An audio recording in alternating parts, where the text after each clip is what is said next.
Danmark er et dejligt land. Men det tager lang tid at komme fra den ene ende af landet til den anden.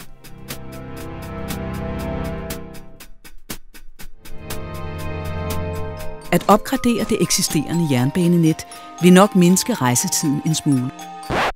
Men hvad nu, hvis en ny, superhurtig mobilitetsring binder hele Danmark sammen?